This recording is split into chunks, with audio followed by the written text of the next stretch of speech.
Hello, everyone, and welcome to yet another Madman commentary track for the film Constantine from 2005. This is one of my favorite movies, not because of its story or any narrative merit, but because of its visuals. Its visuals are fantastic, and they kind of mog current day CGI in terms of how good they are. It's really kind of sad how good this movie is compared to movies that are out these days. We have this opening title crawl that talks about the Spear of Destiny, blah blah blah. It's the spear that killed Christ. Sure. Then we have Mexico. Ooh, the disputed territory of Soviet-Cuban intelligence forces that are trying to subtly infiltrate the United States through their southern border versus the United States, which is trying to defend said border. But enough about that crap. Basically, we have this Mexican dude who steps into a little hidden Indiana Jones crate or bunker or something. The Spear of Destiny probably wouldn't have been hidden here, bro. I think the Nazis probably would have hidden it in Argentina if they had actually found it, which is disputable enough. Again, this movie's a fantasy. It's kind of absurd. Even alternate history conspiracy type people will say, well, this is wrong. Like, this movie just has its own fantasy narrative about things, which I'm fine with because the movie's interesting.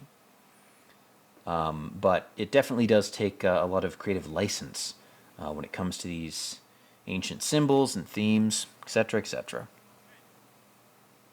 Oh, Manuel, are you possessed? Ooh! Well, since you just destroyed that car with your own body, it's safe to say you are definitely possessed.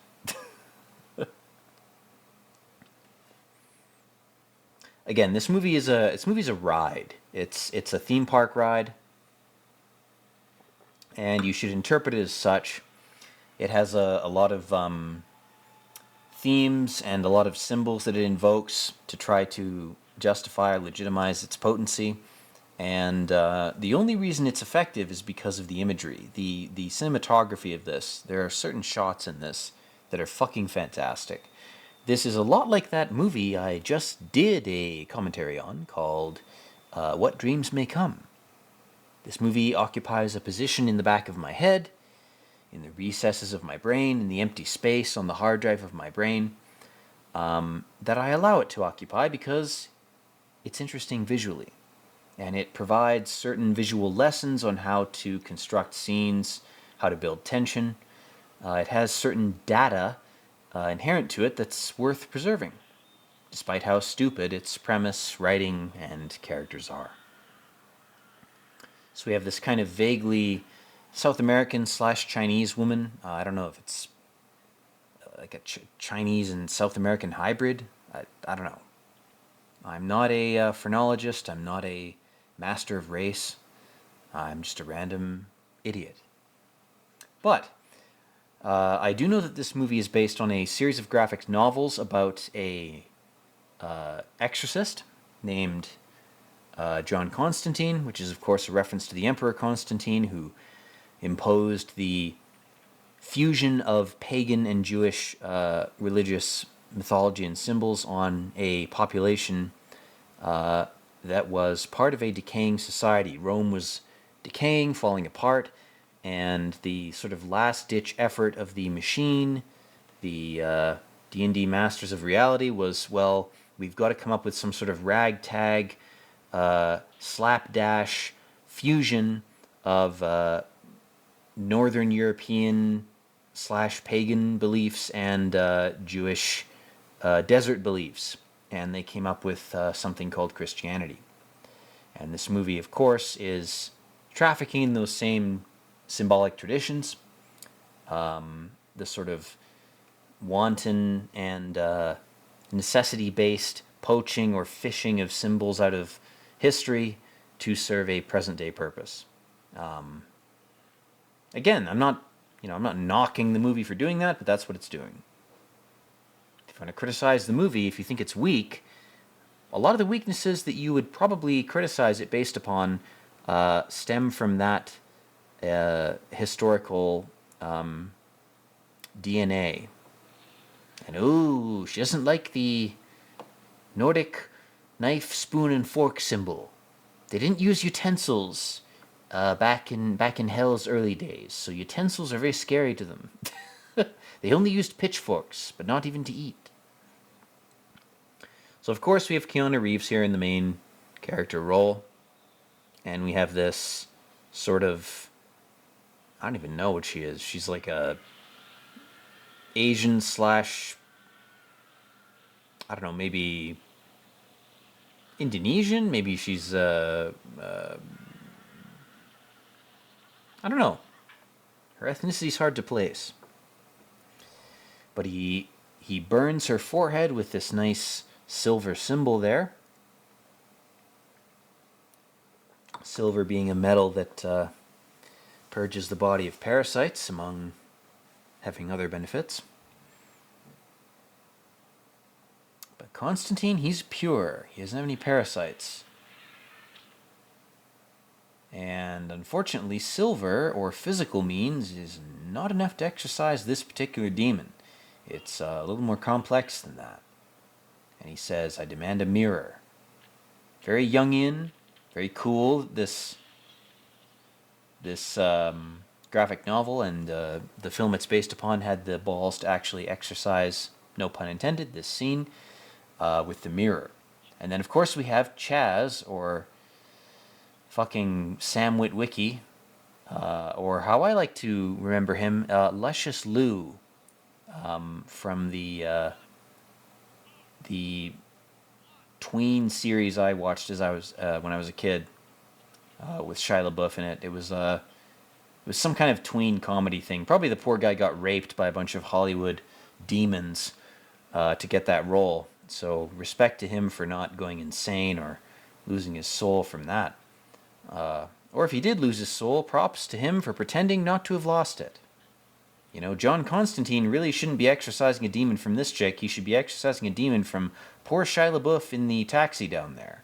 Because Shia LaBeouf has gone through 10 times the ordeals that this fictional woman has gone through. But, in any case, good old Keanu Reeves, he calls upon them to provide a Jungian mirror so that he can see the shadow of this demon. But this poor idiot, trying to hold up the mirror, looks at what's going on. He sees the truth. He looks at the secret too soon and cries at the moon, like Syd Barrett from Pink Floyd. And his hair turns white. He basically goes schizo and ends up a dribbling idiot in a corner. But, luckily for Keanu Reeves, this guy wasn't needed. And he fingers the demon, of course, in a very badass John Wick kind of moment.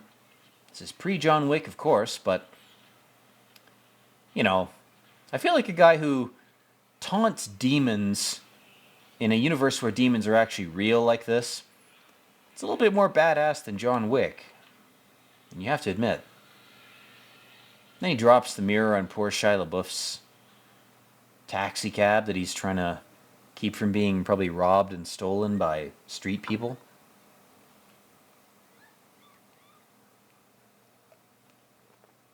And good old Keanu Reeves, he gets up and grabs his cigarette. Good man. Nicotine is not bad for you, but this movie had to kowtow to the late 90s, early 2000s anti-nicotine campaigns. Maybe with Trump's administration, we'll actually figure out if nicotine's actually good for you or not. Or if the pharmaceutical industry was just promoting it in the first place in the 50s and earlier, without knowing what its benefits and drawbacks were, and then kowtowed to some kind of progressive bullshit about how nicotine is inherently bad for you. And that caused the impetus of all the anti-smoking campaigns that followed in the 60s, 70s, 80s, and 90s. Let me get this straight here. Let me lay some shit out for you, if you can't hear it or see it clearly. Nicotine as a substance is not bad for you. The medium is the message, through which you receive nicotine are bad for you.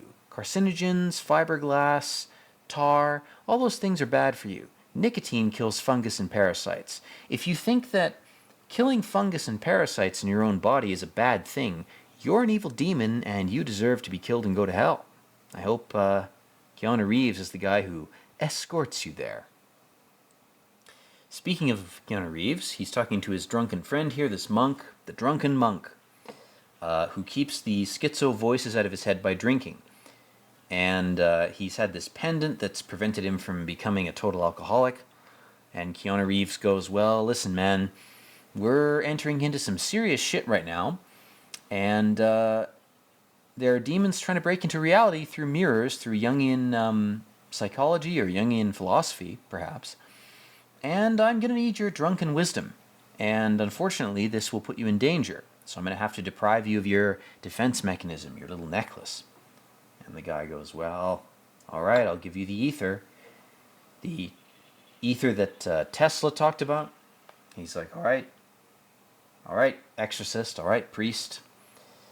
All right, Saint Constantine, I'm going to give you this moment of weakness. I hope you use it. Hope you make use of it. If you don't, you're going to be more fucked than you already are by your choice of how do you imbibe nicotine, which is through a cancerous, carcinogenic medium. It'd be like if a person who smoked cigarettes said, nicotine's good, but cigarettes are bad. And I'm smoking cigarettes because they're convenient. It's the same thing as a person saying, water is good, but tap water is bad because it's full of crap. And I drink it just because I have no other option. They're the same thing. The cures are always paired with poisons. Always. Anyway, enough about that crap. That means nothing. Poor Elizabeth whatever. I forget her name here. Some Hollywood whore who sold her soul to Harvey Weinstein 10 years before this movie was made. She's basically saying, I'm a cop in this movie and I'm guilty about killing people. Why would you be guilty about killing demons or drug-addicted homeless people who've already lost their own souls? Why would you feel guilty about that? I mean, it's not that big of a deal, but of course she's a Catholic. She's a cat-oholic. So she's got toxoplasm deeply embedded in her brain, probably from childhood, probably forced into her brain when she was an infant. Circumcision is not the only dark art that can be levied upon infants to change their brain chemistry. Dog and cat parasites can be forced into the brain of an infant to make them subservient to some creepy-ass alien force. And that's clearly what happened to Elizabeth What's-Her-Name in this. She was clearly toxo-infected, and of course, now she's doubtful of her own judgment. And what toxoplasmosis will do to a woman is make her more anxious and doubtful, whereas to men it does the opposite. It makes us more makes us less risk averse, rather, or more willing to take risks. And because Elizabeth is confessing to some creepy rapist priest in this, it's most likely that she's succumbing to some parasitic influence here. And this scene here is meant to convey the suicide of her sister, who was even more infected with toxoplasm. Or maybe she wasn't. Maybe what the Syrian and Lyran parasitic forces call schizophrenia is actually a resistance to both of their attempts to rape your brain and control you. If you're uncontrolled, if you're uncontrollable by cat parasites and dog parasites, maybe that means you're dangerous to both. And some sort of creepy-ass consortium of the two is aligning themselves to try to fuck with you. So basically you're fucked from both sides, both false binary points. So, after Elizabeth woke up and her cat walked by her bed, isn't that interesting? We have Keanu Reeves barfing up blood because he's been smoking cigarettes instead of smoking organic tobacco with no additives, or at least vaping, which will still put some kind of creepy vegetable glycerin into your lungs. But, vaping didn't exist in this movie's context, that's fine. But poor Keanu Reeves, man, if he'd only smoked organic tobacco with no additives, like the natives of North America did, the refugee Atlanteans, he might have actually avoided this lung cancer because he only would have gotten the minimal amount of tar without the added industrial carcinogens and fiberglass and all sorts of other crap that are in cigarettes. So again, the tobacco is not the villain here, it's what surrounds it. It's the poisons that are added to the natural cures that are the real death sentence. And now we have poor Elizabeth whatever, and she's forced to investigate her own sister's suicide. Her sister was naturally genetically immune to both cat and dog parasites, and thus she was driven insane by the reality that everybody around her was a zombie NPC drone for warring factions that have no real interest in the survival of any human being. They just want to fight amongst themselves. They just want to paw at each other for territory on Earth. A very sad and pathetic existence. But humans, unfortunately, are even sadder and even more pathetic. And I love this scene with her picking the glass fragments out of the corpse. That's kind of beautiful. Very tragic, but the sense of detail, the picking of the glass out of the face, it's a beautiful thing.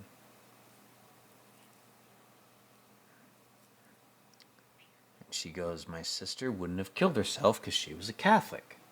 Yeah, what if she was high on weed and got so paranoid she thought every cell in her body was trying to kill her and her only recourse was to stop the pain? What if she was on LSD? What if she was part of some creepy experiment? You never know. Might not have been her fault. If God judged her as a suicide because some external substance that she had no knowledge of the potency of influenced her in a moment of weakness, then I would say fuck God in that case. Seems like a poor judgment of a person who was under the influence. Or if she was just insane. I mean, how can you judge a schizophrenic or an insane person on how they treat themselves? If they have no command of their own thoughts or mind, then they have no command of their own body. I mean, how can you really blame them for abusing it? If they have no agency, no consciousness, I don't know, man. Seems like a stretch. But let's rubber band back to the movie here. We have Reddit nerd guy coming into John Wick's apartment. He's got a nice coat hook there with no coats on it. That's fucking stupid. Not even his own coat is on it. It's just there's a set piece. Dumb. And Reddit's like, how are you feeling, 4chan? Do you like pretending that some of my knowledge has not influenced your own posts? Fucking Keanu Reeves is like, just give me the holy water, you fucking incel.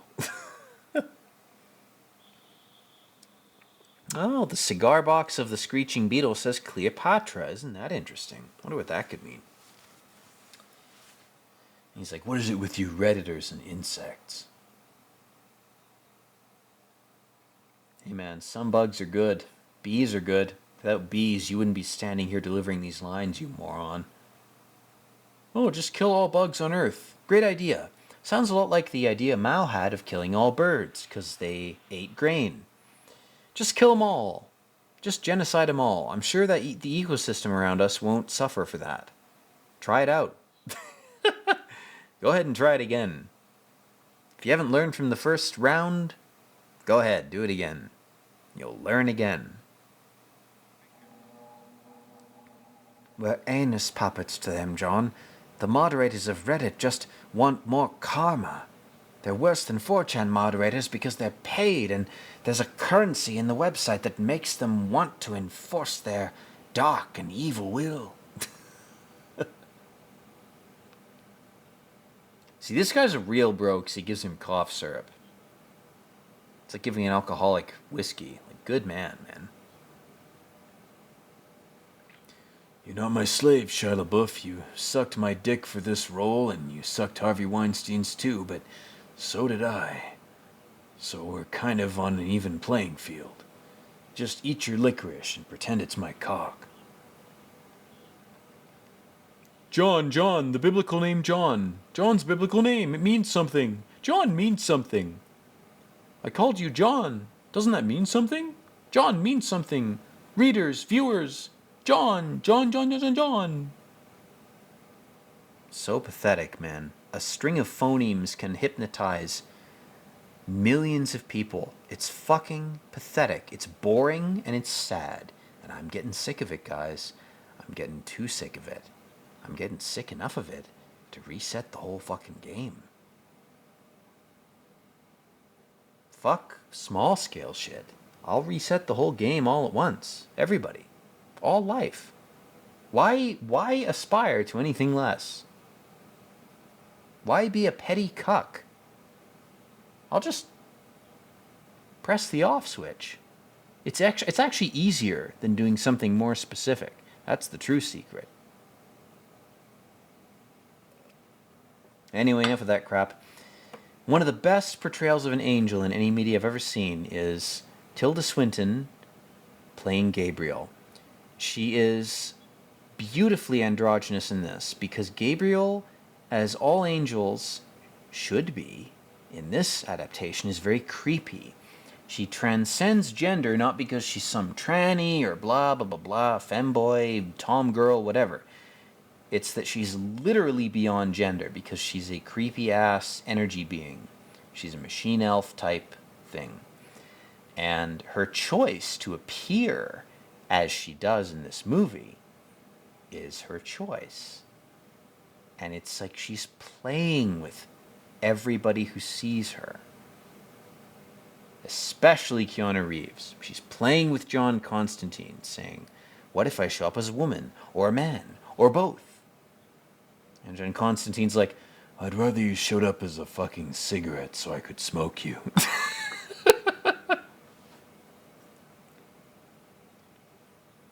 And he, again, for the purposes of the narrative, John Constantine's character is an idiot in this, and he's treating divine intervention and ascension and descension as some kind of game, which is what the demonic forces in reality want you to believe it is. They want you to believe it's as simple as a chess game. Oh, just play chess with death. Play chess with whoever. Blah, blah, blah. Play a game. Crank a slot machine. Put your coin in and pull the lever. That's all that reality is. It's so much more than that it's sad that anybody believes it's less. It's so sad that anybody even goes to Vegas in the first place. That is an emblematic physical incarnation of the limited view, the retarded meat brain idiocy of people. That they think reality is reducible to a game. Can you imagine having the hubris, the ego, to think that you have solved reality? That you can define it as a game? You? You alone? You with 1,000 dreams of divinity, 1,000 inspirations. You think you know what it is. You still think you know. Man, go have fun. Have fun with that. It's like Gabriel says to Constantine in this. She says, you were selfish, and you're going to go to hell because of the choices you made. If you choose to interpret reality as a game, that means you want to manipulate that game. Or it means you think you have some agency as a player that you can define. You can't define your own agency in reality.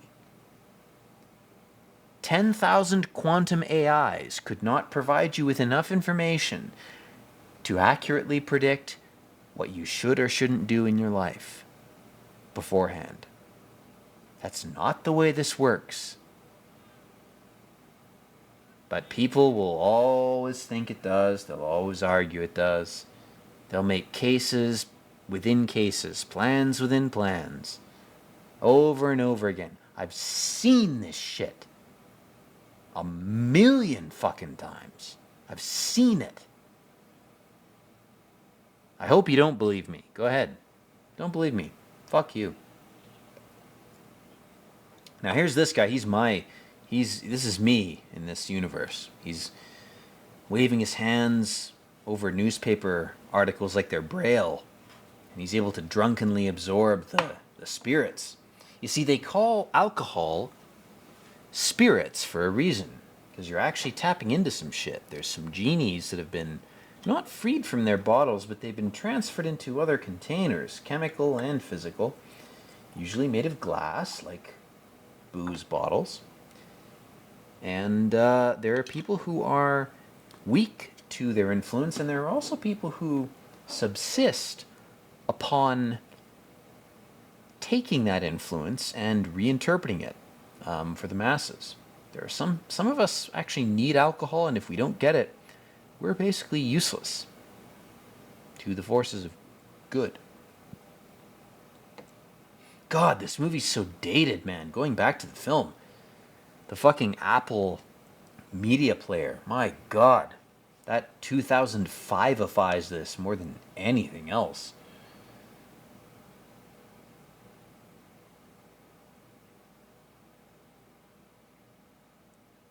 And so her sister was trying to tell her something. Trying to whisper something to her. Like an ancient Greek myth from beyond the grave. And then she gets a creepy phone call. Don't answer it. They're trying to steal your credit card info. Some Indian guy answers like, you have won a sweepstakes, just give us your credit card. Your package could not be delivered, so just please give us your address and your credit card and we will deliver it to you.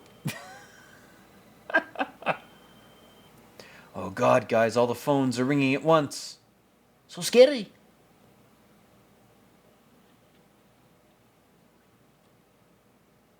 Man, Keanu Reeves really just needed to order some bespoke tobacco from like Belgium or something without any additives. If he'd done that 10 years ago, he probably wouldn't be dying of lung cancer.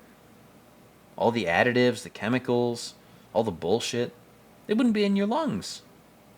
You just would have been smoking regular tobacco, which, you know, it's going to give you some tar, sure, but we all like campfires, don't we? We like barbecued and roasted and blackened and cooked meat. That's all going to give you some smoke in your body, isn't it? That's going to go through your bloodstream.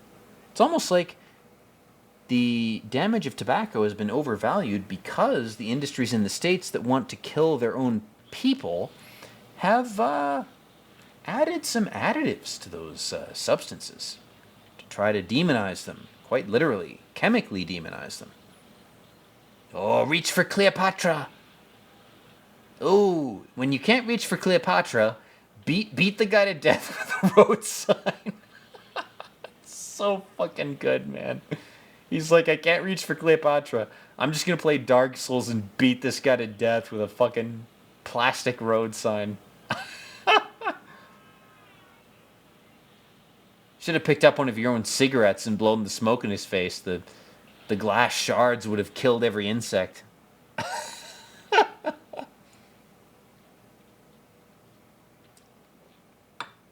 God, I love the insect goo on the camera.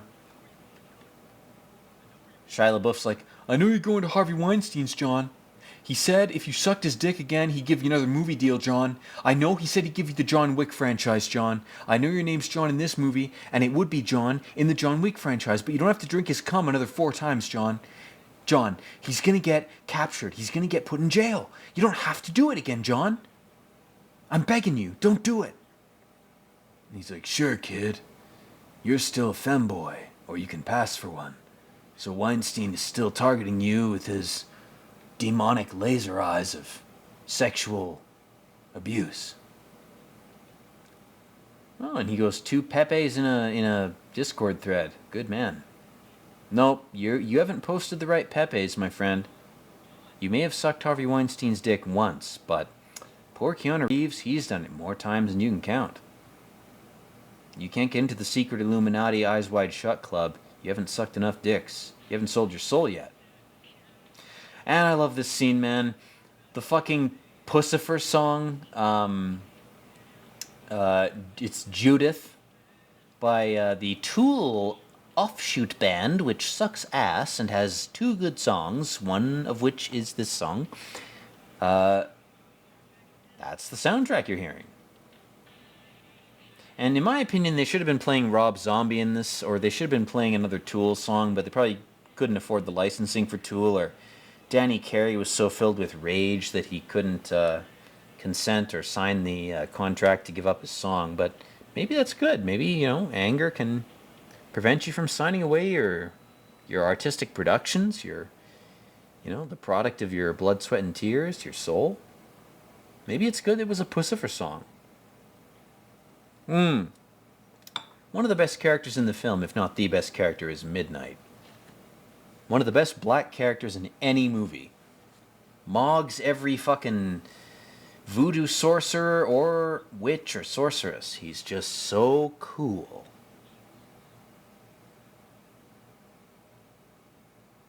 And Keanu Reeves' acting is so wooden in this, man. I thought the thing was authentic. Man, you were in The Matrix and now you're acting more like Agent Smith than Agent Smith ever did, man. Your fucking performance in this is ass. Nobody criticizing this movie, I won't disagree with you. It fucking sucks. Again, I'm not lauding this movie on its writing or its acting. It's the imagery. It's interesting. Same thing with What Dreams May Come. Films are a visual medium. A lot of filmmakers will become obsessed with that to the point of their obsession becoming detrimental to their own product because they fail to account for bad writing and bad acting. Which audiences will recognize even if they're stupid.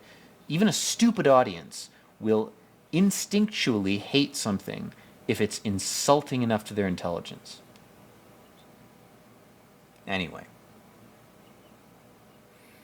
Midnight's basically giving some very quick, as far as exposition goes, it's fine.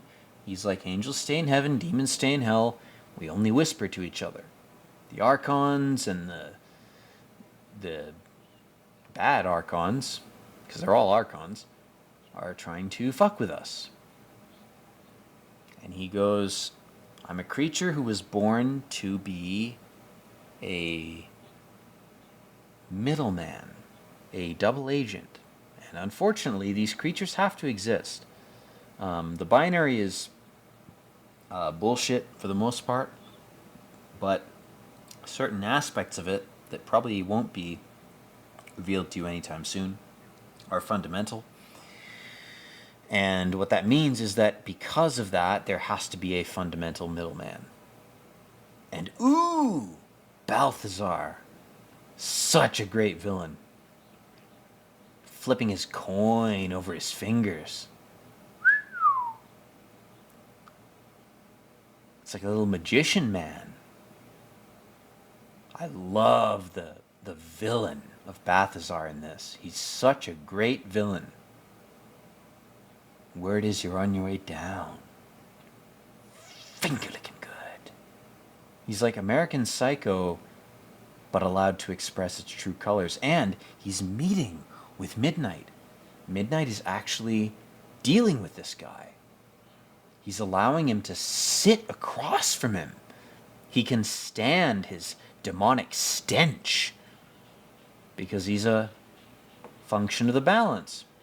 And then, of course, Keanu Reeves has some kind of,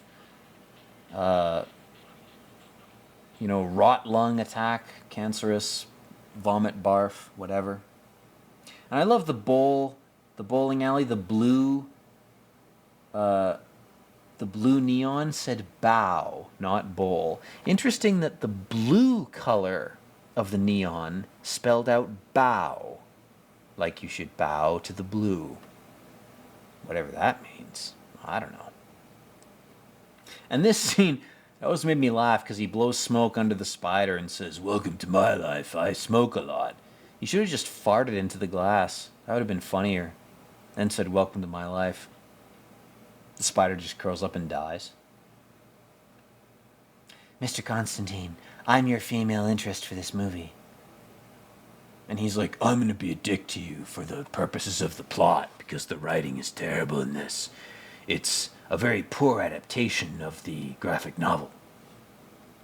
And she goes, "Well, maybe you could be a little more faithful to the graphic novel, because I'm a cop." And he goes, "No, I can't." This movie's going to suck. If anybody watching this has ever read the graphic novel, this is such a pathetic attempt to interpret it or to adapt it. It's not even worth commentating on. The only reason I like this movie is because I watched it when I was young and I was impressed by the imagery, the symbolism of it, and it's still interesting. There's still some interesting symbolism to this movie.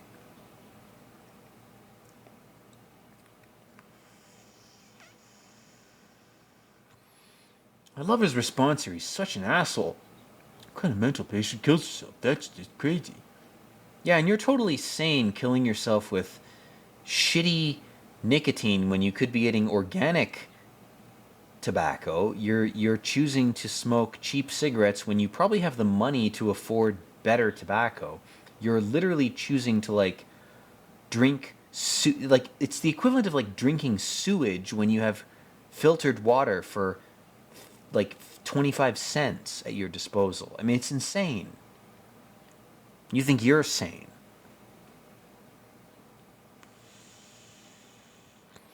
But, of course, the character is supposed to be cynical. The movie is trying to compress several chapters of the graphic novel of character development of this guy as a cynic into, 5 minutes. Which, again, it's why this movie sucks. It's objectively bad. I'm not going to defend it. The only reason I like it is because of its visuals. Excuse me, guys. Sorry, I had a demon up my nose.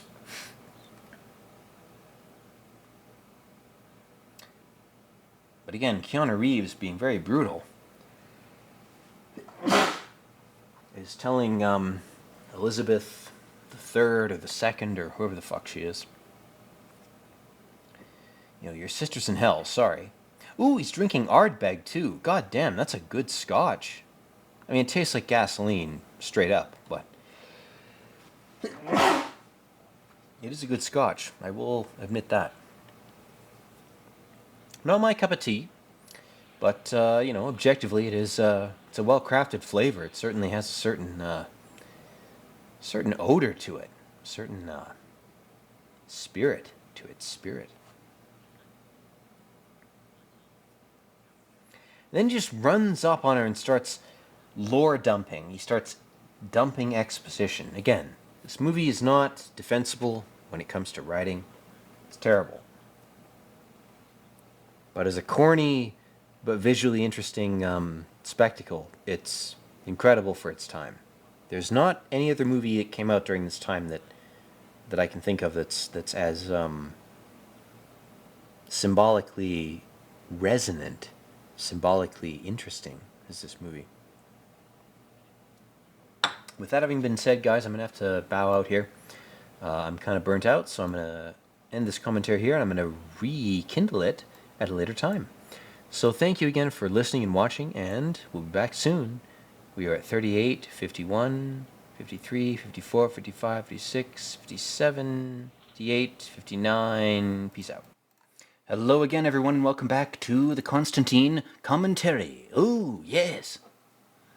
So now all the streetlights are going out. Ooh. Might be a omen. Just might be.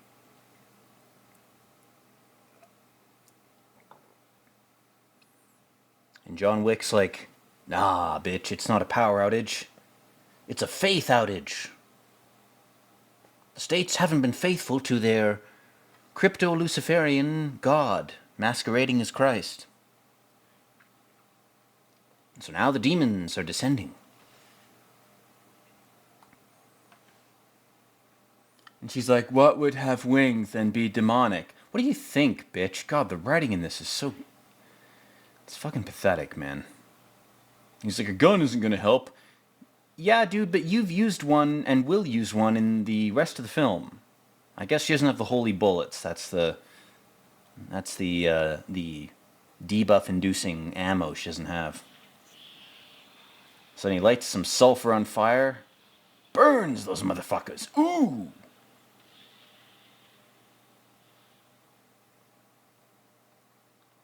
You'd think the opposite element would kill them, but in this movie's logic, it's like, no, you have to confront something that's elementally born from a certain zone or planet or area or whatever with its own element. And she fucking pukes. What's the matter? Can't handle the smell of a few braps? You're not gonna make it, bitch. Let's have another carcinogen-laced cigarette. Excellent choice. Just roll your own, my god. If you buy the tobacco in bulk, surely it's cheaper in the long run. Anyway, I've already ranted enough about that crap. She's backed up against the statue of Mary. It's almost like they're trying to compare her to Mary. I never would have guessed that they were doing that symbolically. That's not obvious at all. And this is one of the best scenes in the movie coming up here where Keanu Reeves is like, look, if your sister's actually in hell, if you really want me to prove it, I will actually go there just to prove it to you. I will go to hell temporarily with my little kitty.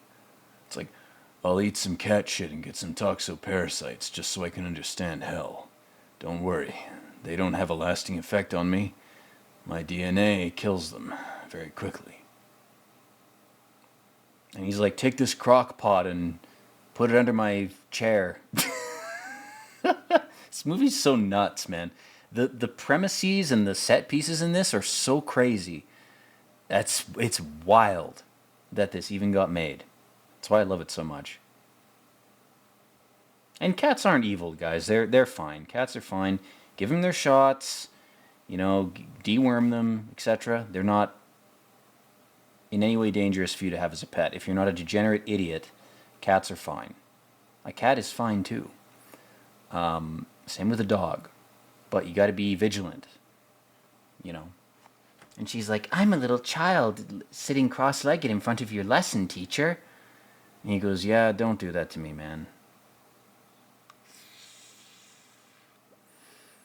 And he puts his feet in the water, like Christ. But he's not walking on water, he's just cooling himself off, because going to hell, it's like going to a half-assed, burnt-out motherboard of reality where Intel was the designer of all the processors, so they overheated. And it's just an overheated, melting motherboard, whereas our current Middle-earth purgatory reality is a motherboard that's actually functioning. It's transferring heat and collecting data for the celestial higher-ups. You can look at reality like a motherboard. If you've ever been on a plane and you're not an idiot, you've looked down at human cities and noticed, you've been a noticer, that every human city looks identical to the motherboards we have built with our computational silicon arts. We have created a fractal facsimile of reality in the form of a computer. So when you're going to hell, what you're doing is you're going to a burnt-out, dead, previous incarnation of a computer meant to produce an illusion that its inhabitants are content to call reality. That's what Keanu is able to do here. He's tapping into his role in the Matrix.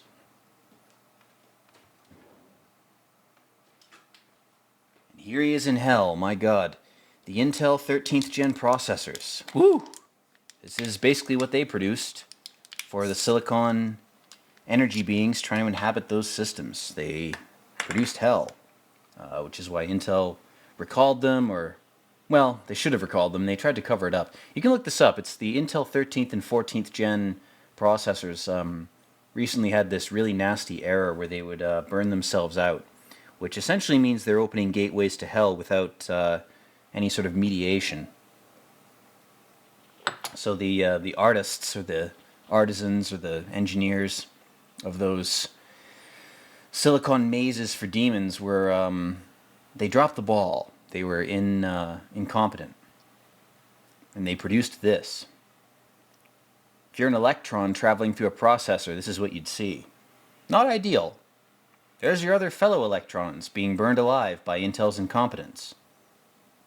And then I love these fucking demons. They have no frontal lobe, they have no brain. They're all mouth and nose. They got their lizard brain intact, but everything higher, all the higher functions are gone.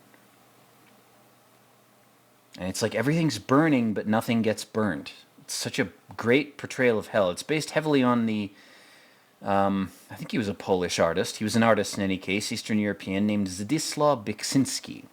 And Zdzisław created paintings where there were all these creepy vines and blood vessel looking things covering everything. He was very H.R. Giger or Geiger-like.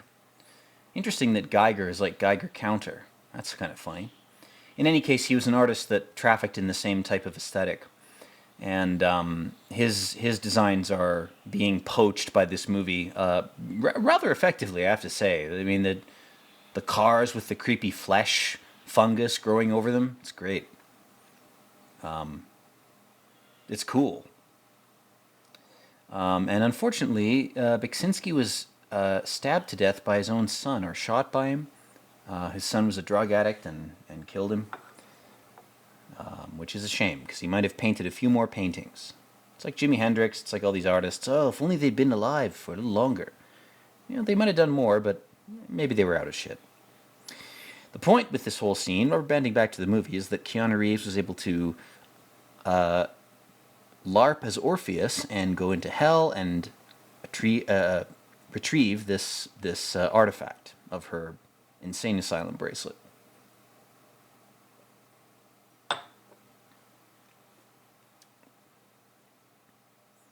And it's like, yeah, she's definitely in hell. I mean, what are you trying to lay this chick so much that you're going to go to hell to prove her sister's there? I guess he has to. I mean, I guess you do what you have to get laid. Even in this story's universe, you do what you have to get laid, even if you have to go into hell for 5 minutes.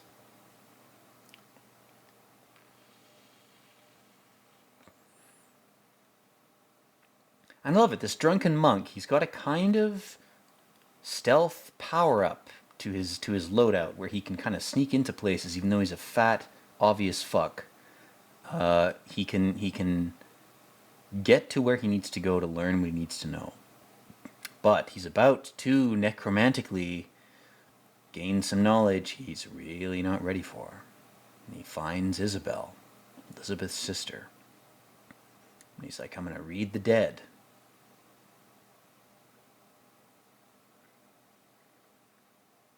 But the thing that made her kill herself was outside of her. It was demonic. So by reading her, you're exposing yourself to that demonic shit, man. Ooh, there it is. Now it's in you. Too bad. You fucked up. I mean, the contrivance of Constantine taking the ether away from this guy, I mean, you can already predict he's going to die. It's not rocket science. But man, and that symbol there, man, I wonder what that symbol means if you look it up. Probably means something totally different than what this movie is recontextualizing it as, because movies like this just like to rape symbols from history. And ooh, he tries to drink, but he can't drink. And the doctor's like, what are you, some kind of necrophiliac? Get out of here, man. Unless you're going to pay me $5,000. That's the price to do what you probably want to do to these corpses. I mean, they already did. If I get 5 G's out of it, I'm okay. But any less than that, you get the fuck out. I love this scene. I love him going to the liquor store, and it's every alcoholic's life is there's never enough to drink. You can never drink enough. You're always going to go through withdrawal. You're always going to be an addict. It's a little corner of hell that you can occupy if you want to. He's shattering glasses. The booze, from his perspective, isn't even going in his mouth. And then here we have Balthazar, the demon, watching him. And he's so cool. He's got a nice canali suit. Nice Italian suit, probably made from the hair and skin of people who were killed rather than camels and horses. It's probably just made from humans. A lot of the stuff you're wearing and using is probably made from people. You just don't know it yet. Hopefully that'll be revealed soon. I mean, Revelation is happening. I think people are going to learn some things that might make them want to die or want to perpetually puke forever. But that's just this movie's universe. And this guy, unbeknownst to him, from his point, he's drank a bunch of liquor. And I love this. Balthazar's drinking filtered water. God damn, man. And he's like, I gotta leave a symbol for John. I gotta leave a sign to show him what's going on. And he's straight up alcohol poisoned, and this little Indian courier guy, or not courier, store owner guy, is holding him as he dies. And then we cut to them having a shitty breakfast where basically Keanu Reeves' character Constantine is revealing to him that, hey, I've been schizophrenic since I was like 5. I've been able to see all this shit, and I've hidden it from everyone. And when I told my parents the truth, like telling the truth in any context to anyone, it made things worse. And he's like, my parents were normal. And so they made it worse. Electroshock. Man, he looks like he looks like a Nine Inch Nails band member in this, man. Should have just joined a fucking metal band. I love that long dark hair though, man. I've got a thing for long dark hair. Doesn't matter your gender. If you got long dark hair, I'm weak in the knees for that shit. Especially long curly dark hair. When it's thick, like raven's feathers. Oh, it's beautiful. It's like stroking ebony or glass or. Oh, it's just the aesthetic of it is gorgeous. But he's basically again admitting to this chick, I'm a schizo and you should avoid me at all costs. I'm fucking insane. The world behind the world. The real world behind the world is just language. It's just symbols and hypnosis and illusions and lies. If you understand that, you're basically Constantine. You understand that people are manipulating each other in ways that are equivalent to the magic in Harry Potter, but they are not visually coded. They are not shown to you visually. They are subtle. You feel them. And yes, the liquor store owner was an angel. That's my angel, the liquor store owner. I go to him and I'm like, I pray to you that I can have a bottle of cognac. And he goes, yes, here you are, my son. Enjoy it. And he's like, I decided to be a badass and deport demons back from the borders of heaven, but I was too much of an idiot to not look up the dangers of tobacco in its carcinogenic industrialized form. So I turned out to be a retard, and every one of my badass statements in this movie is undermined by my own inherent stupidity. And yeah, again, she's like, you're going to buy your way into heaven. Like it's a game. This guy's a moron. Unfortunately, in this movie, one of the weaknesses of the writing is that the main character is objectively stupid because he thinks that he can play the game of reality in the same way that a god plays it, like it's a game. The only entities that play reality like a game are gods. And if you're not a god and you try to play the game like you are one, you're going to have a bad time. You're going to overestimate your position. You're going to overestimate your power, your will, your value. There's something to be said about like having courage and willpower. But if you overestimate your own abilities, you will be Icarus. You will burn in the sun and fall into the ocean, so you're cooled off and reintegrated into the circuit board of demonic mazes that birthed you. And I hate this scene. He pulls the ether out of his pocket. The continuity's totally wrong. He took the ether from him, or pulled it off his neck. I think he pulled it off his neck and gave it back to him and said, don't use this. Just be an alcoholic. And this guy didn't use it, and then he died. And it's like, yeah, dude, of course he did. I mean, it kind of makes Constantine in this movie, or John Wick, or Keanu Reeves, kind of seem like a manipulative asshole. Like he used his drunken friend as a sort of necessary sacrifice. He was like, you're going to have to kill yourself with booze to give me a single symbol's worth of information. Why didn't Constantine go to examine the body of Elizabeth's sister? He probably would have been able to perceive the creepy symbol on her wrist. But he didn't do that. Again, this movie's writing sucks. Don't try to defend it. I'm not trying to defend it. It fucking sucks. A plus sign in a fucking... It looks like a Pokeball a little bit. Again, this symbol, it looks like a cross, but it's not. It looks like a star, but it's not. It's very vague. It's sufficiently vague that the movie can imply or impose or rape into the symbol whatever context it desires to inhabit that shape. This is just... It's a microcosm of human history. I've got a shape, and I want all of you to obey me because I have this cool shape. Wow, I'm amazed. I'm enthralled. You have a shape. Good for you. A triangle with an eyeball in it? Wow, I'll suck your dick now. I'll do whatever you want. It's pathetic.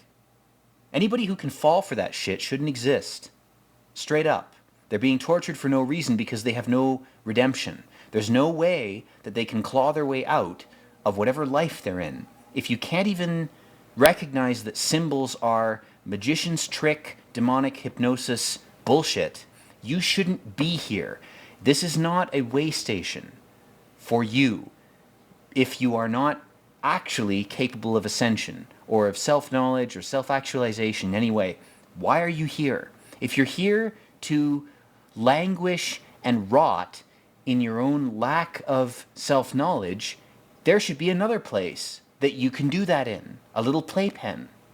Reality should not be subservient to people who have absolutely no potential to recognize these things. You can be generous to them. You can feed them soup. You can explain to them what reality is 1,000 times. A lot of them are not going to realize that. And the ones that aren't going to realize it, why are they here?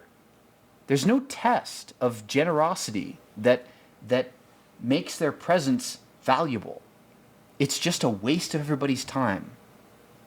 If there's people who can be redeemed, fine. If there's entities or consciousnesses or aliens or animals or whatever the fuck, pick your label, you know?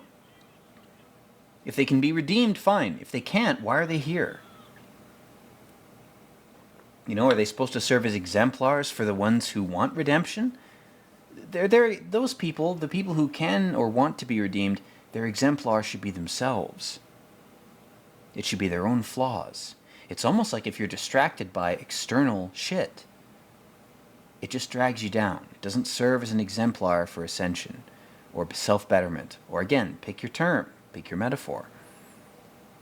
It's a waste of time. I feel like I'm becoming fucking Antoine Chigurh, you know. Some people should not be here. Anyway, enough about that crap. Let's overband back to the movie because Constantine's had a confrontation with Elizabeth, and she has revealed to him that her sister and her used to make breath messages, which is something every kid did and still does. If you live in a cold climate, it's a very good mechanism of arresting the audience of the movie by providing them with a common action. It's like the Reddit shower thoughts type shit. It's like, did anybody ever do this as a kid? It's like, yeah, everybody did. 80% plus people did it. But they've got this message now that they've extracted from the breath-based mirror writing. And again, we've got windows and mirrors, which is interesting. You know, Elizabeth's sister, the schizo chick, she killed herself, and she burst through glass. A lot like the demon that Constantine exorcised in the earlier scene, burst out of a mirror. We've got this genies coming out of lamps, demons coming out of glass type of theme. And then, of course, we have this Redditor guy. He's surrounded by glass bottles. And he's talking about the books of the Bible that the Vatican has locked away, which are, I mean, the entire Bible is schizo ramblings, but there are certain ramblings that are even more schizo relative to their companion books. And the Vatican has sort of sealed them away and said, these are cognito-hazardous. We don't understand what's true or what's not in these. Some of this is predictions that may be true. Some of it is just bullshit. Again, look at Look at the book The Satanic Verses by Salman Rushdie. That book makes the point that you don't know if you're being influenced by voices what those voices' intentions are, because you're just a human meat antenna. Your little human meat antenna brain can't differentiate between good and evil in the ways you think it can. If you think you know what your limits are, you might be succumbing to hubris, my dude. And this poor Redditor guy, he's like, I shouldn't have subscribed to the porn subreddits, John. I was weak. I couldn't resist. And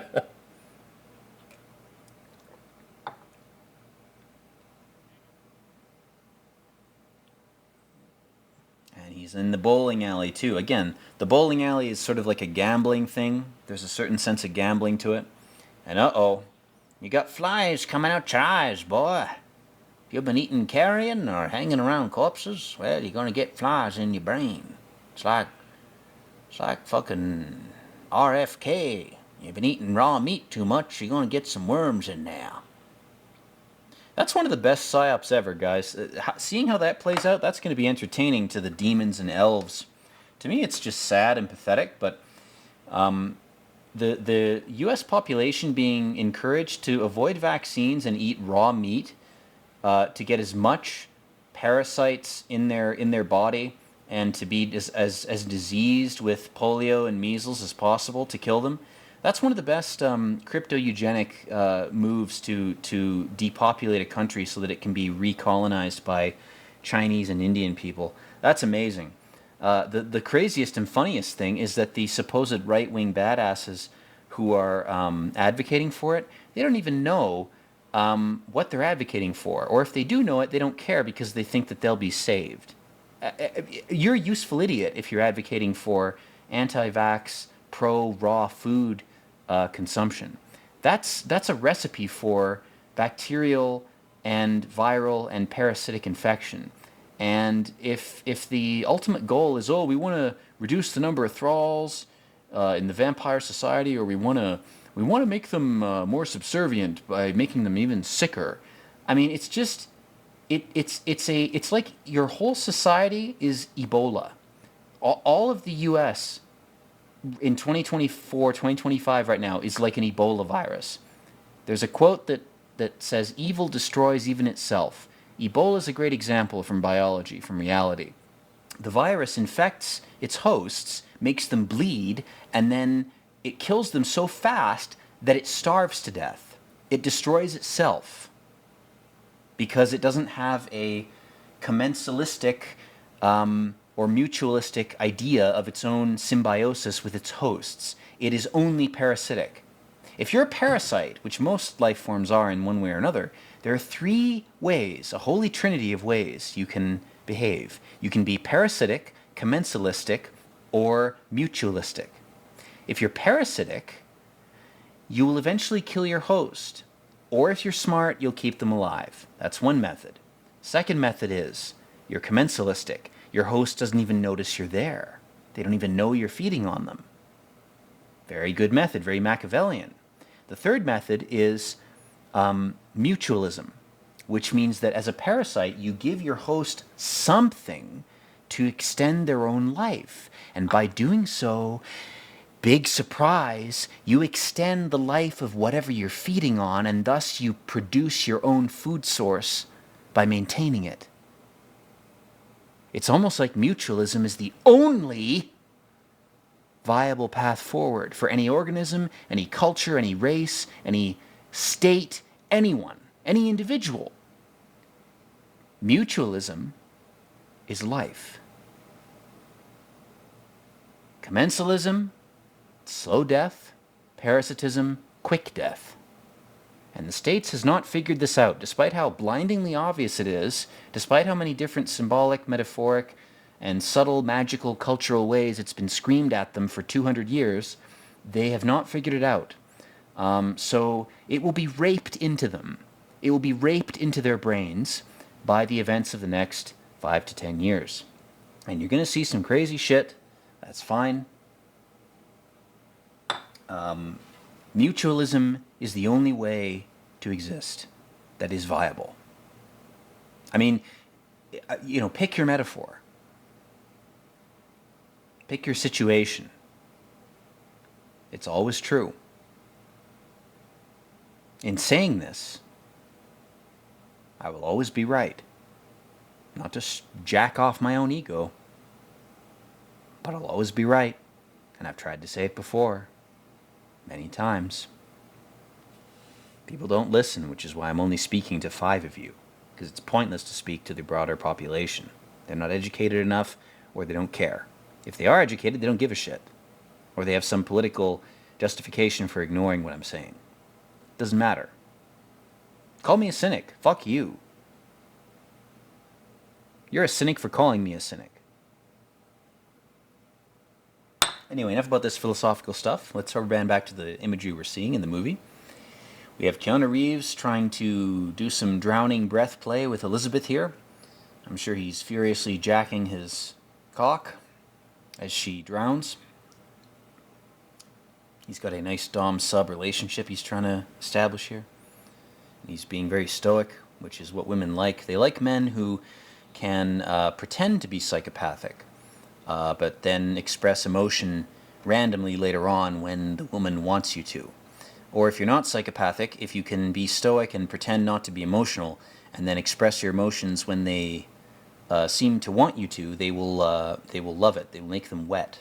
That's why women are boring and simple and easy to understand and figure out, and why I want nothing to do with them.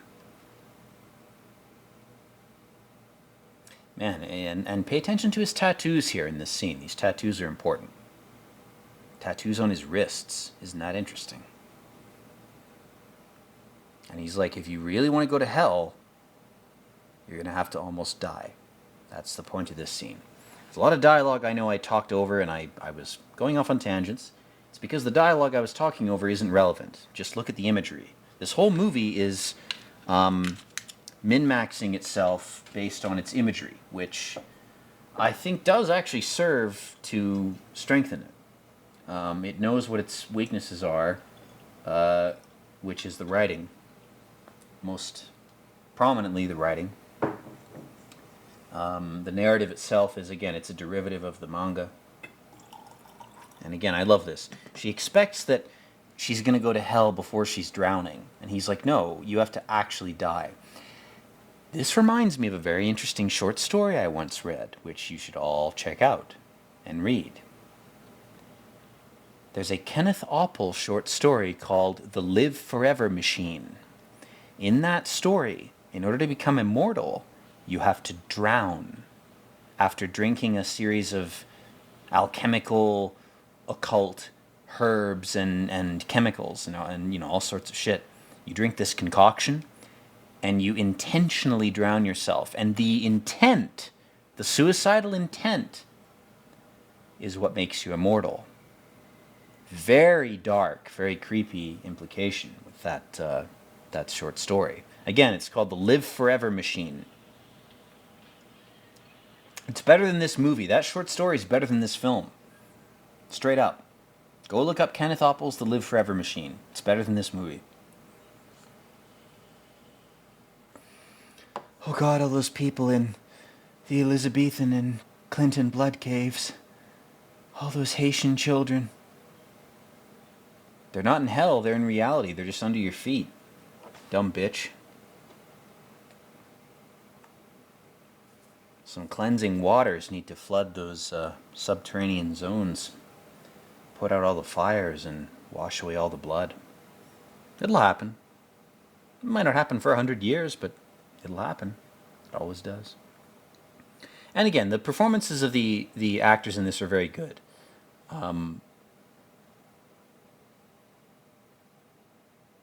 She's reaching out. She's having a vision. And she's seeing, I think it's Balthazar with his coin. And so she's intuited, she's psychically recognized that Balthazar has killed Reddit. Poor Reddit. Press F to pay respects. It's like Twitter. It's dead. It's a hive of flies. It was good for a while. It was very good. But, All things decay, given enough time. And what's stupid about this again? It's a very like contrived narrative device that why would Balthazar have dropped his coin and not retrieved it? He would have ripped the grate up or melted it with hell flames to get his coin back. Why would he have left his coin here? I mean, unless she's psychically manifesting a copy of it, I guess that's the implication. But that's just fucking stupid. Again, this movie is skipping things. And his coin, of course, looks like an Aztec calendar, which is meant to chronicle the passage of the Taurid meteor stream, which goes by Earth every about 12.5 thousand years. And, human religions and cults have chosen to signify its annual passage with calendars that portray the end of the world. We're currently going through the Taurid meteor stream right now, guys. I hope you understand that. So if shit randomly goes crazy, or if there's some event that's like, oh, we got nuked, that wasn't a nuke, it was a meteor hitting the Earth. But people are so dumb that they would rather believe that humans had a intentional hand in destruction than believe that the powers of nature and chaos and randomness were capable of that type of destruction. It'd be like calling an earthquake a godlike event, or a tsunami something triggered by gay people, or whatever. The Taurid meteors hopefully will be repelled from Earth by orbital lasers, which is why Elon Musk set up Starlink. It's not Starlink, it's also a network of orbital lasers. Because the people who are in charge of this planet for real, the Vatican archivists and the elite families, they all know that history repeats itself in a certain cycle, and all we can do is resist it. We are helpless biomass on a random planet, and our duty is to try to survive. And that's a noble pursuit. And whatever tech we need to create to do that, and however we have to lie to our populace in order to prevent them from having a collective freakout of NPC zombie viral idiocy, if we have to fake that meteor impacts are actually nukes, fine. Go ahead, do it. Whatever. Whatever keeps things going. That's the point. Anyway, I could be wrong, but whatever. I've been going off on a lot of tangents. Let's throw back to the movie here. We have Balthazar, and he's looking at himself in a mirror, and it's warping his face. He's sort of melting or mutating. What could that mean? Maybe fire has turned the mirror back into the liquid that it is. And he goes, I was born of fire. And Constantine's like, I don't give a shit what you were born of. And you'll notice in this scene at the beginning, when they zoomed in on the boardroom, there were 2 American flags on televisions mounted in the wall. So it's almost like America is a nation of demons. As if no one's advanced that theory before. And unfortunately, Elizabeth is a fucking retard, cunt, idiot, and she leaves the ethereal protection, the Celtic rune, in the car. Again, the alcoholic monk who didn't have that protection or didn't wear it or use it, he died. You would think that Constantine would have warned her about this, and he did, but she ignored his warning. And you know what? That's on her. And I love this. He's got a fucking set of brass knuckles with crosses on them. God damn, that's good. If Christ had beaten the merchants in the temple with a set of brass knuckles with crosses on them, that's better than a whip, man. That's a hell of an image. And this lizard-faced freak. You're going back to hell. And he goes, nope, I'm going to save you. I love this. This is very Riddick. It's very, there's a game with false binary opposites. What if I betray them, but wholeheartedly and intensely, and I believe my betrayal, and I turn the game against itself, violently and willfully? with perfect will, with true intent. Can you imagine the power of a person who can do that? Sometimes even just telling the truth, even if it's a nasty truth, a self-detrimental truth, even telling it, there's power in it.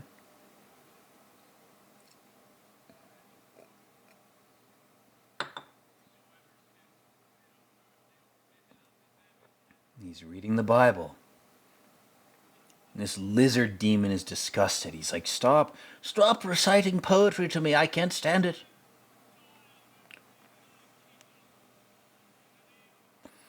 And he's performing. What a machine elf, black and white grid performance this guy's doing. And he gets the info out of his target.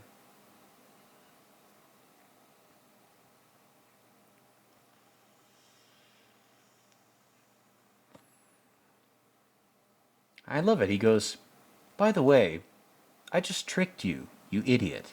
Very Solomon tier kind of mentality in this scene, where Solomon, in order to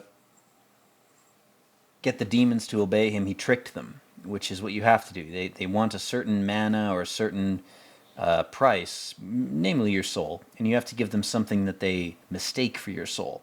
I think that system fucking sucks. I think that continuing it is probably a bad idea for both the angels and the demons. I think that the demons who want souls, if they are content with non-soul equivalents, we should just have a sort of frank discussion about it, a détente, and say, well, you don't really need human souls, do you? You just need something equivalent. And we can give that to you very easily. I feel like Solomon kind of dropped the ball. He kind of tried to put the demons in a big fat zoo of symbols and crystals and lamps and all sorts of containers. Why not just, talk to the demons and say, yeah, you're going to try to deceive me in this conversation, sure. Whatever. Go fuck yourself. If you really want anything, let's be truthful and bare here. Let's cast a grand spell upon everything in reality that makes it so that you can only tell the truth. Wouldn't that be interesting? If there was a grand spell that could be cast that made it so demons, angels, and humans could only speak the truth, I think that would be interesting. Might be the basis or the foundation or the rock upon a church of globalist reality that could be built. But it can't be built on lies, can't be built on surveillance. No. You have to build it on total truth, total confession. All the time, everywhere at once. Everything, everywhere at once, you might say. If we had that, maybe we could actually talk to these entities we call demons, which are probably just aliens or energy beings, and say to them, look, we don't want to imprison you or cuck you, but we don't want to be imprisoned or cucked by you. So we have a mutual lack of desire to be controlled by each other. Our lack of desire to be controlled by one another is equivalent. Therefore, it negates itself. It's like an antiphoton and a photon, producing nothing. I mean, you can... It's so blatantly logical that only an idiot would object to it. And again, go back to my little philosophical rant about mutualism. Wouldn't it be better if demons, angels, and humans could all mutually benefit each other? Wouldn't that be utopic? That's why it'll never happen, guys. That's why this is just me riffing. Anyway. Ooh, I never noticed this. Midnight has a scorpion pendant, so he's a Scorpio. He's distrusting of people. He assumes the worst in people. That's what Scorpios do. And, ooh, but he's got some powers. Ooh! Now, pay attention. He grabs his lungs. He's like, this is your weakness, man. I'm showing you your weakness. You smoke those cigs. And he goes, look, this false binary crap between the intuitive and logical halves of the brain, it's going to destroy both. It's too simple. It doesn't account for the middle. And the middle will destroy both halves if it's not accounted for. Oh, he's sweating? God, I've missed the films from this era, man. They're so real. His sweat's dripping off his head. God damn, that's good. It's so human. It just feels real. $200 shirt. Hey man, Balthazar's suit cost $4,000. You know. And I love it. He's got this Egyptian fucking tomb of artifacts. So cool, man. The aesthetics, the visuals of this. All these scrolls and ancient texts. So fucking cool, man. And he's got this Sing Sing electric chair. And this is where you commune with the souls of the dead. Again, it's like drinking alcohol. It's like the priest, the monk, that died for his connection to the divine because it was dependent upon a substance. And spoiler alert, every person's connection to the divine is dependent on some substance. Even if you're a teetotaling, no smoking, no drinking person, your connection to the divine is dependent upon some meditative habit that will sap your brain eventually or decay your body. There's always a price. All the prices are the same in the end. So don't judge somebody. As long as they can handle their price, if they're not being raped by it without providing any knowledge, that's the only crime. You've got your price, that's fine. If you can't pay the rest of humanity with some knowledge, some communal thing that you've uncovered, that's the only sin. So again, don't judge people who use weed, mushrooms, alcohol, LSD, whatever. If they're able to do it and maintain their sanity, they're fucking heroes, man. They're better than Odysseus. And midnight shocks him. Ooh! And what's great about this scene is it recalls the fact that he had shock therapy as a kid when he tried to kill himself. So there's this Odin, Thor kind of thunder, primal metaphor of lightning and energy, electricity, electrons, blasting into his brain, letting him see, Jorge or Juarez or whoever he is, he's letting him see this embodiment of Clavius. I mean, really, that's what this guy is. They don't mention this in this movie, which I think they should have. So their failure of writing. But this guy who killed, who has the Spear of Destiny, rather, he should have been possessed by Clavius. And somebody should have mentioned that. I mean, you've got a main character named Constantine. You should probably have a villain who's named Clavius. Remember Elon Musk? That Clavius bot. He was a robot in that movie, but... Shia LaBeouf, man. God damn. What the fuck was the name of that series? I gotta look it up, guys. I gotta do it. There was a series he was in. It was called like, something Lou.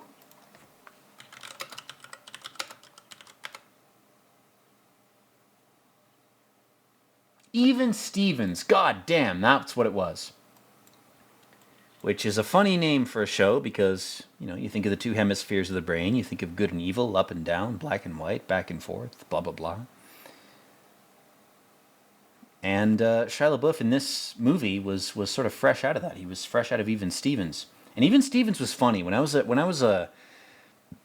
kid, when I was like ages, I don't know, like 9 to 13, I found that shit really funny. Never seen it since. I don't know if it holds up, but it was good. It's one of the few Nickelodeon products that wasn't trying to groom and rape you into being a child sex slave. I think it was actually just trying to be funny. And Midnight gives Chaz something and he blesses him. He's got his rings going. Good man. A true servant of the balance, the transcendence of the left and right brain of the human body, which are totally cucking, limiting things, and will eventually be replaced by something else. Whether it's better or worse, they're going to be replaced, guys. Get ready.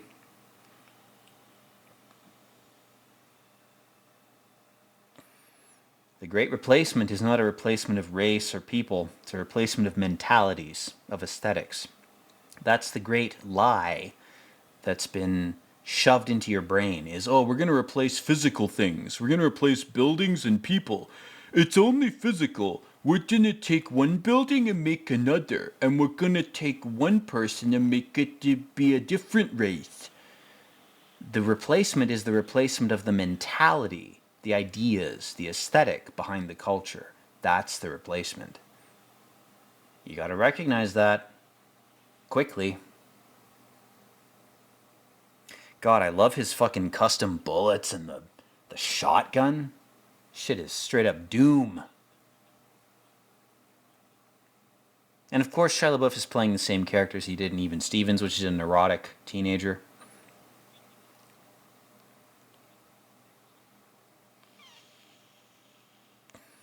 Again, this dialogue's pointless. It would have been better if he'd said anything else. The writing is terrible in this. The writing really does a disgrace to the visuals. That's why I love this movie. Is I have like sympathy for the visuals because the writing is so bad. If the writing was good or even half decent, I might not even be compelled to commentate on this. I'd be like, the writing's okay and the visuals are great. The end. Oh shit. You can't shoot the Mexican. He's going to rape you. There's the immigrants in the room.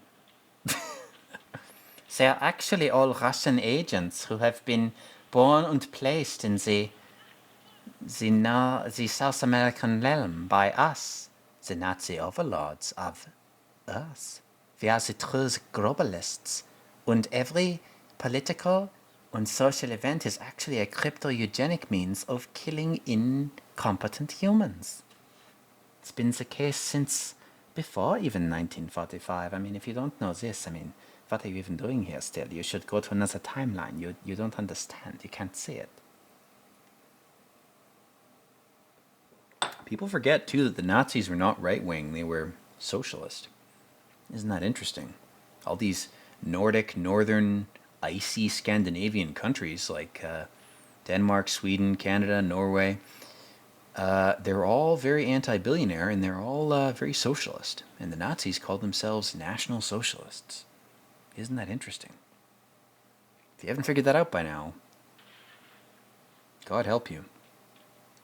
I love it. He shoots a fucking propane tank, and it doesn't blow up and kill him. Fucking ridiculous. Stupid. Deus Ex Machina crap.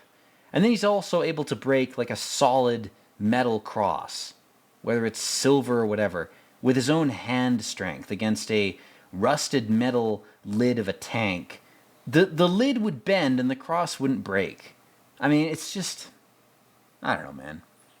It's almost like this movie sucks. But I love it. It's fun. They got their little red Elon Musk Neuralink eyes. I love it. Because Shia LaBeouf made the water holy, the sprinklers are raping you.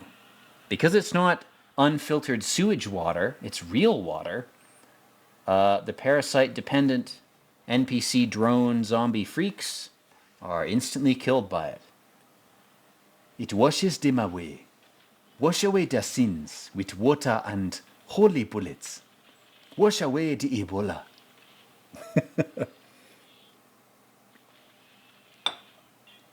God damn, this is so good. How he cranks the fucking drum of ammo. It's great. Visually, again, this movie excels.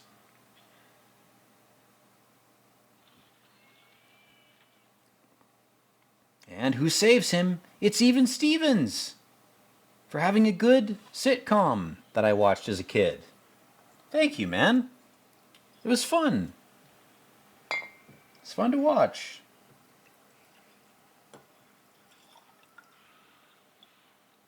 And then, poor Elizabeth II or 5th or 8th or whatever the fuck the monarchic genetic value of her existence is. She's currently in hell, which is a hell of a deal.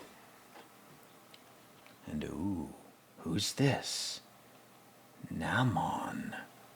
Or if you rearrange the letters in Namon, you get no man. As in, I am no man, I have no body. I'm a spirit, a disembodied thing. Very creepy.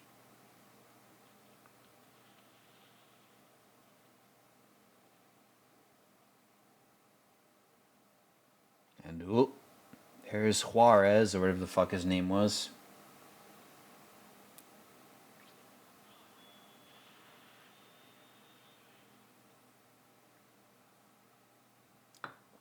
His GF has been possessed by toxoparasites. What can he do? Can he try to save her? Oh, probably not.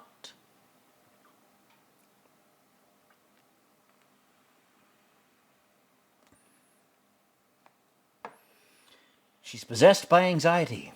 She can't make rational decisions because she's full of cat parasites. Poor bitch. But can she be saved? Ooh. Maybe. Got to inject wormwood directly into her bowels, so she'll shit for days.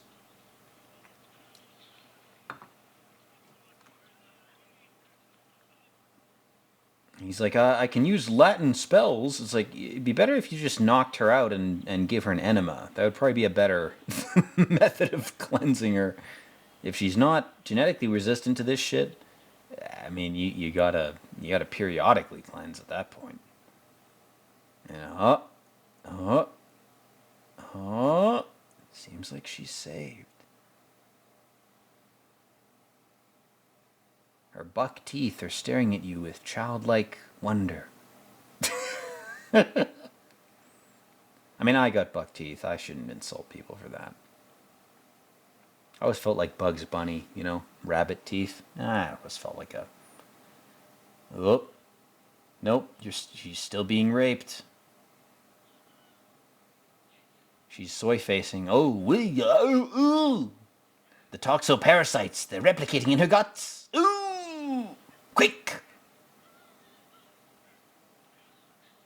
Quick, diminish them!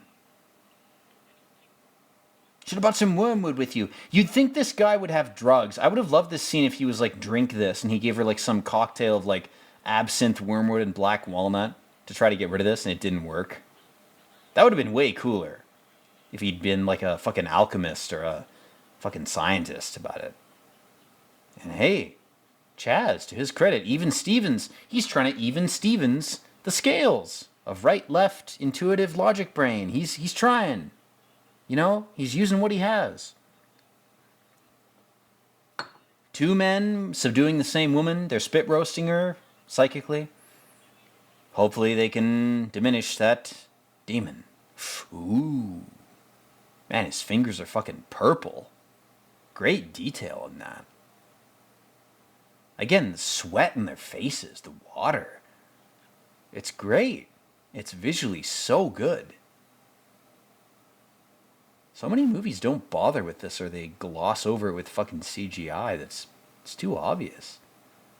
I mean, look at the water dripping down Shia LaBeouf's nose. That's beautiful. That's real. Oh, shouldn't have been arrogant, my friend. Now you're possessed. Now they're gonna up, down, beat the shit out of you. All your bones are now dust. Your bones are broken. Again, I would have loved if... This reminds me of Lord of the Rings with Sam and Frodo.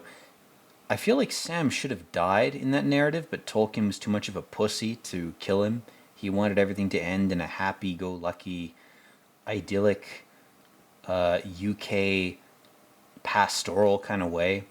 I feel like Sam should have died, and Frodo should have lived. I feel like that would have been better. Now, here's where Constantine gets bored and pissed off at the bullshit. He takes these tattoos on his wrist and he breaks reality with them. He says, "Get the fuck down here. Based on my sacrifice, based on my sweat and blood, you need to come here." And Gabriel goes, "I'll just sit on your face, you little cuckboy. Smell my feet. Why don't you lick them clean, you dirty animal?" God, look at her. He goes, and she goes, "I'm an archon and I just play with people like they're pawns." Well, you play with people like they're pawns long enough, they'll see their gods as pawns and move them off the board accordingly. That mentality, man, it's so toxic. It's toxic even to the divine. And they are so arrogant they don't see it. They never know it. Not until it hits them. Which is beautiful. A beautiful weakness in the divine. Exploit it however you can in your own life, by the way. In whatever context. The divine think they're playing with you.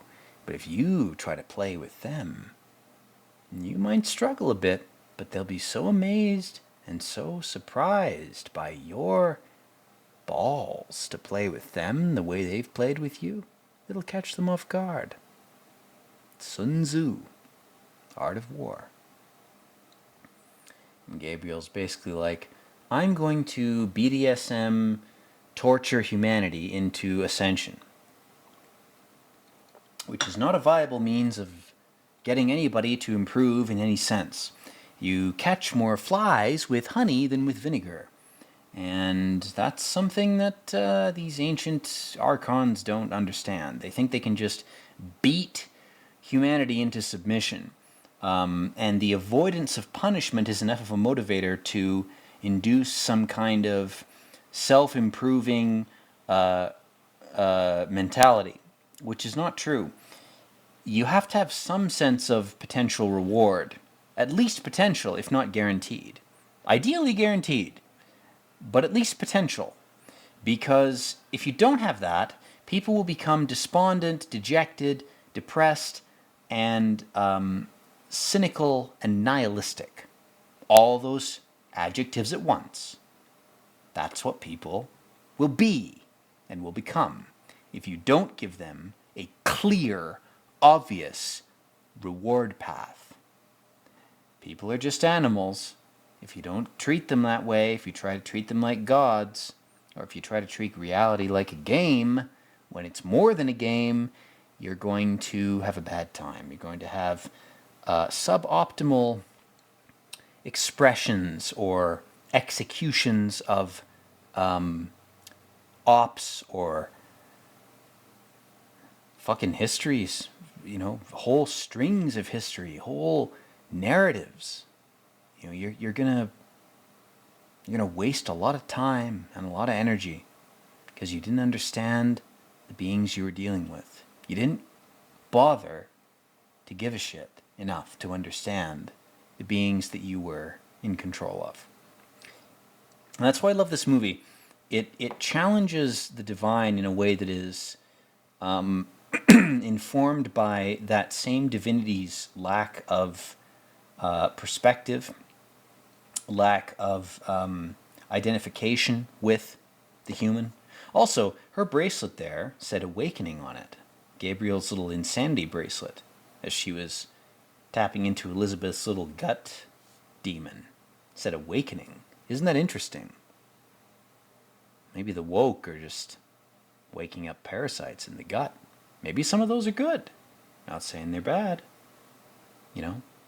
Inbreeding and schizophrenia, those two phenomena are linked to suboptimal gut biomes. It's not that you lack parasites, it's that you lack good bacteria that are able to derive from what you eat the nutrients that your brain needs. And when your brain lacks those nutrients, you go nuts. I'm just saying. That's a thing. Oh, God, he's spreading her womb like it's a fucking abdominal pussy? That's nasty. That's fucking nasty shit. Meanwhile, Constantine has slit his wrists and the blood is approaching his cheap-ass watch. And Gabriel's about to do some very anti-God satanic shit. But ooh, the blood aligns with the watch. Isn't that interesting? Blood and time. Time stops. And then here we have, this is the best depiction of Lucifer I've ever seen. It's the best depiction. It's not even Lucifer. Lucifer is not Satan. Lucifer is a good guy. Satan is what's being depicted here. The best depiction of Satan is this depiction. His feet coated in black, stinking hot tar. And he's got a white suit, black tattoos, dark eyes. So good, man. So fucking good. Compare this to Has Been Hotel. It's nothing. It's everything compared to nothing. This is so much better. And same thing with movies like What Dreams May Come. You know, they never even depicted Satan, but this guy with his purple, red, bloody lips and eyes and his black veins, his black tattoos. So perfect, man. So perfect. Such a perfect depiction. And his performance, 10 out of 10. He redeems the bad acting in this movie. He says, we have a whole McDonald's, Disneyland, USA theme park of satanic, primal sensory delights for you. John Wick's like, nah, bro. I'm not interested. I'm not interested either, personally. All those desires and pitfalls and sins, they can go blow themselves up, reduce themselves to dust. They're boring. They get boring way too fast, and that's the point. The West wants to enlighten you by exposing you to your desires. The East wants to enlighten you by depriving you of them. Both systems are fucking stupid because they aren't subjective. They don't account for the individual mental structure of a single individual human being. Instead, they try to universalize it.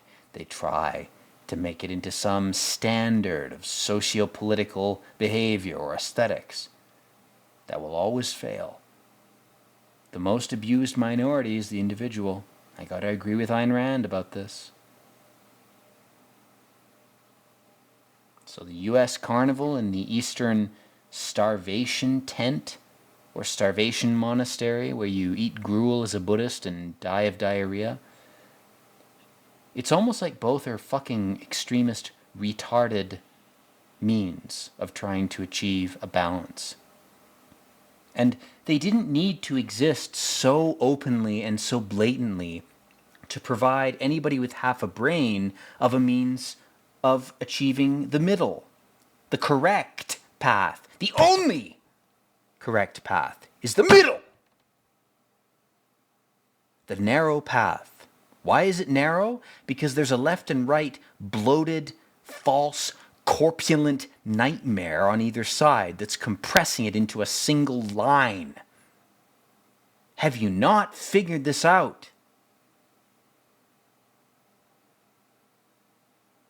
This movie screams this at you, man. It uses Judeo-Christian metaphor and symbology to do that. It talks about angels and devils betraying their own camp of left-right brain bullshit because they know it sucks. Gabriel and Satan in this are both trying to overthrow a rotting game that is ineffective. And the only reason they disagree is they disagree about the means by which to overthrow the game. It's not that they disagree the game should be overthrown. Of course it should.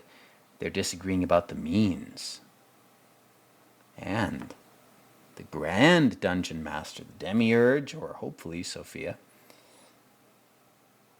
intervenes and says, nope, Gabriel, you're not gonna be some fucking righteous, up your own ass kind of savior.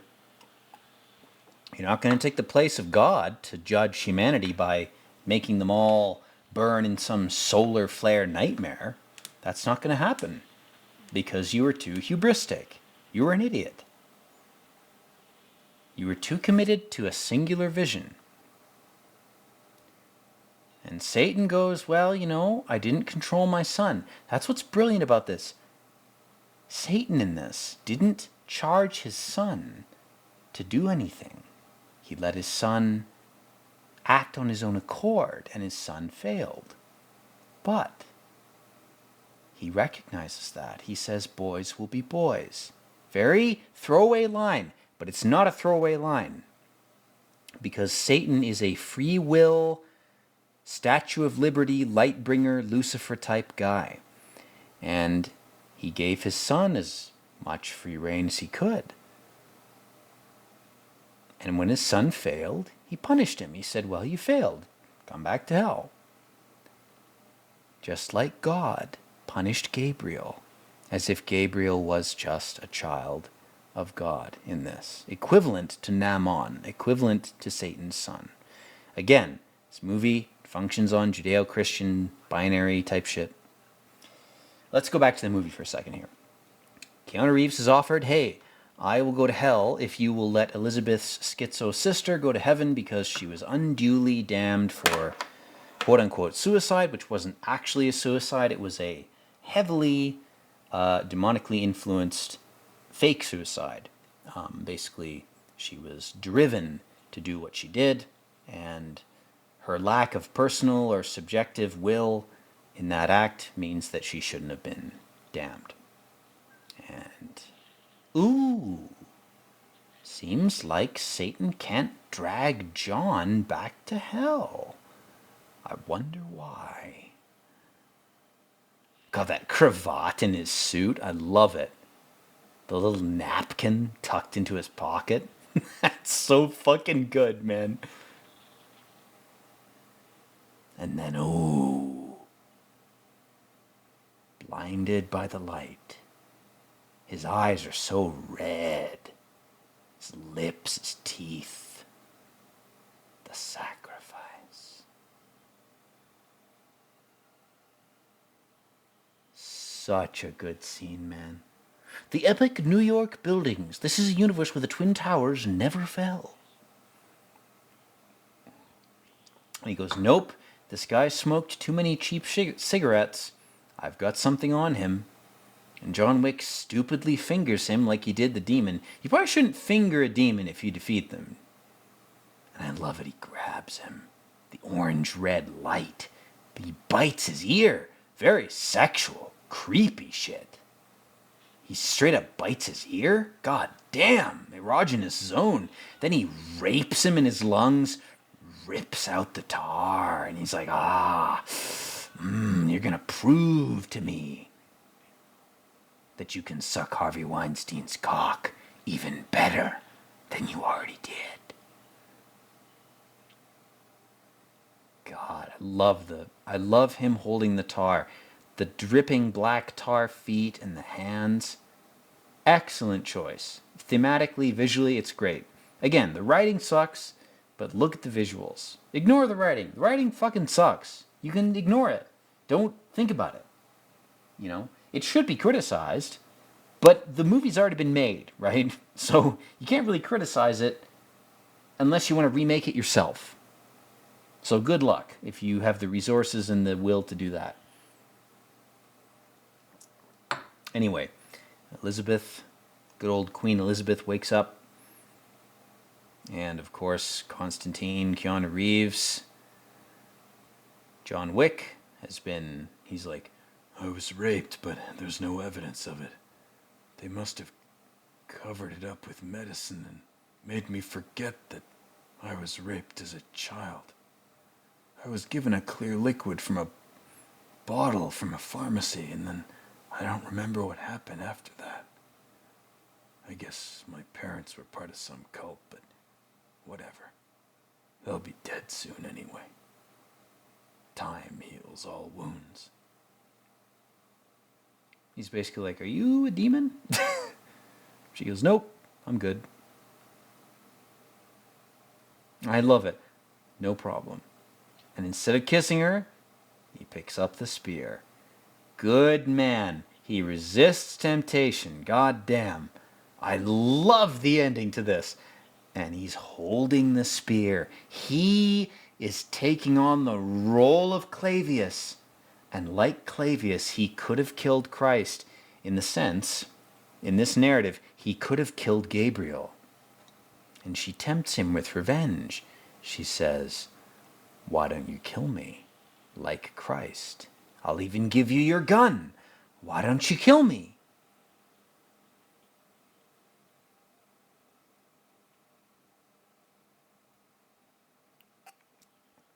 But she only wants to die because her fate is far worse. She's destined to suffer 1,000 lifetimes. He just punches her. "Now you're mortal, bitch. Enjoy the pain.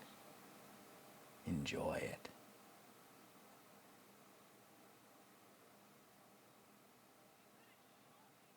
And she goes, "Oh, why not seek redemption? I'm totally the voice of God. I'm totally real.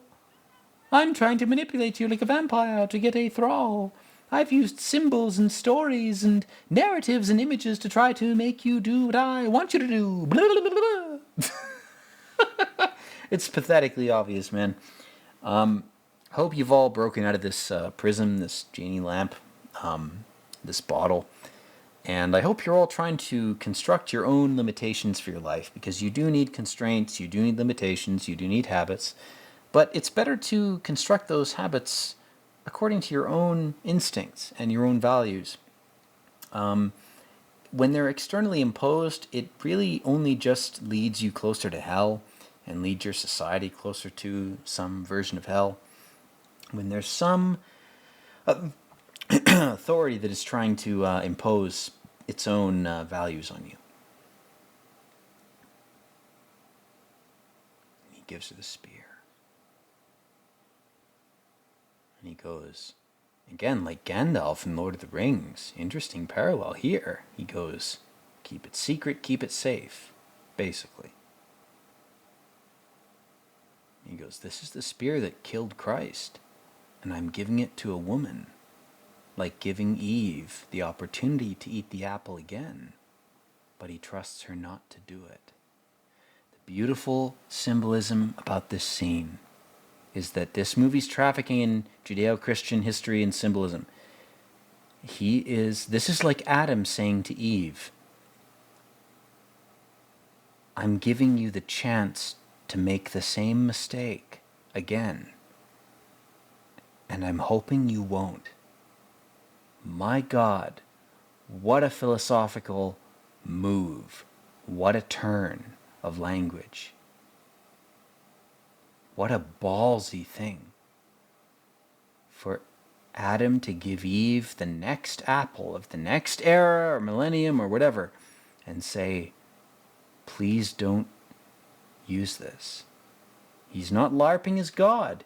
He's saying, "I hope you don't make the same mistake twice." Because he's made that mistake more than twice. And hopefully